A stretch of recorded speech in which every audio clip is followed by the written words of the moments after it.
Join the shell dress to the lining dress. Place the lining piece on the shell piece with the right sides of fabric touching.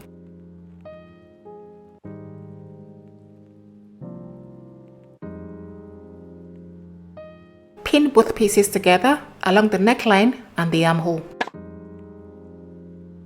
Now stitch the shell and the lining together across the following locations: front neck, back neck, front neck, right armhole, left armhole. Don't sew the shoulders together at this point. When sewing both sides of the front neck, leave a 1-inch gap unstitched. This will create space to stitch the zip along the center front edge.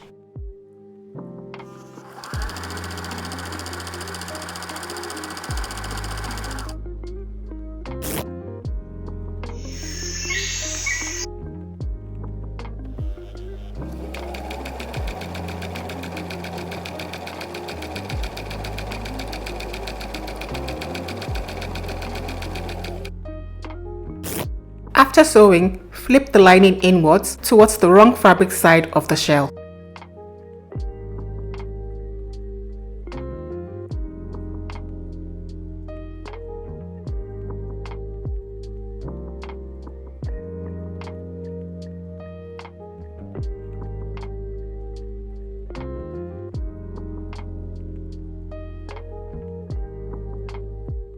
Once this is done, press the neckline curves and the armhole curves to remove any bulges. Next, stitch the shoulders of the lining and the shell. First, close the left side of the dress, and then flip the front lining piece over to the back lining. And after flipping, you should end up with the front lining shoulder touching the back lining shoulder, and the front shell fabric shoulder touching the back shell fabric shoulder. Sew a tubular seam around, joining lining against lining and shell against shell. It's highly advisable to pin before sewing a tube seam.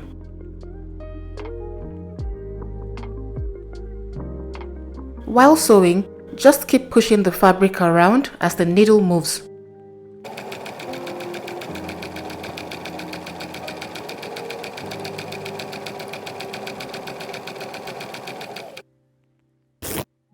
And after sewing, you'd observe that the lining and shell pieces are separate from each other, even though their respective shoulders have been completely stitched together. Now follow the exact same process and stitch the right shoulder.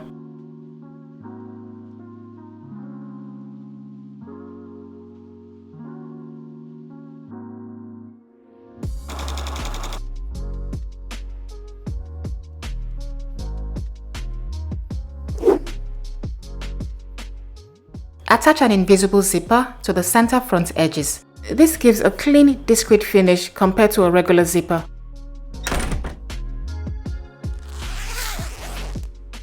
Then, flip the lining outwards.